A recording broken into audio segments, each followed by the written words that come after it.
জাতীয় মৎস্য দিবসের দিনই ব্যারাকপুর সেন্ট্রাল ফিশারিতে এসে বিজেপির প্রাক্তন রাজ্য সভাপতি কেন্দ্রীয় প্রতিমন্ত্রী সুকান্ত মজুমদারকে কেন্দ্রের অনুদান নিয়ে প্রশ্ন করতেই মমতা বন্দ্যোপাধ্যায় এবং তার বিধায়কদের উপরে একরাশ ক্ষোভ উগরে দেন।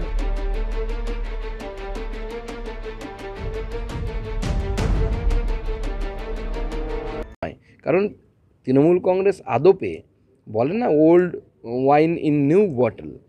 তৃণমূল কংগ্রেস আসলে কংগ্রেস, আত্মাটা তো এক, ডিএনএটা তো এক। কংগ্রেস যেমন রাষ্ট্রীয় স্তরে বরাবর চেষ্টা করে গেছে ভারতবর্ষের এই সশস্ত্র বিপ্লবের যে ধারা বা সশস্ত্র আন্দোলনের যে ধারা, সেই ধারাকে অন্য নামে আখ্যায়িত করার, সেই রকম এখানেও তৃণমূল কংগ্রেস ধান উৎপাদনে প্রথম ছিলাম ভারতবর্ষের মধ্যে, কি সবাই জানি তো, সেটা ইতিহাস বইয়ে প্রচুর পড়েছি। এখন পশ্চিমবঙ্গ কোথায় ধান উৎপাদনে? তৃতীয়। ফার্স্টকে ছত্তিশগড়।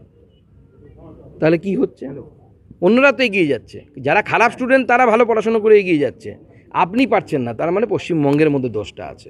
পশ্চিমবঙ্গের মন্ত্রীদের আগে বেরোতে হবে, মন্ত্রী হতে হবে। মন্ত্রী তো হয়নি। পশ্চিমবঙ্গের মৎস্যমন্ত্রীর নাম আপনি বাইরে বেরিয়ে জিজ্ঞেস করুন, কেউ বলতে পারবে না, কেউ চেনে না। একটাই পোস্ট, বাকি সব ল্যাম্প পোস্ট।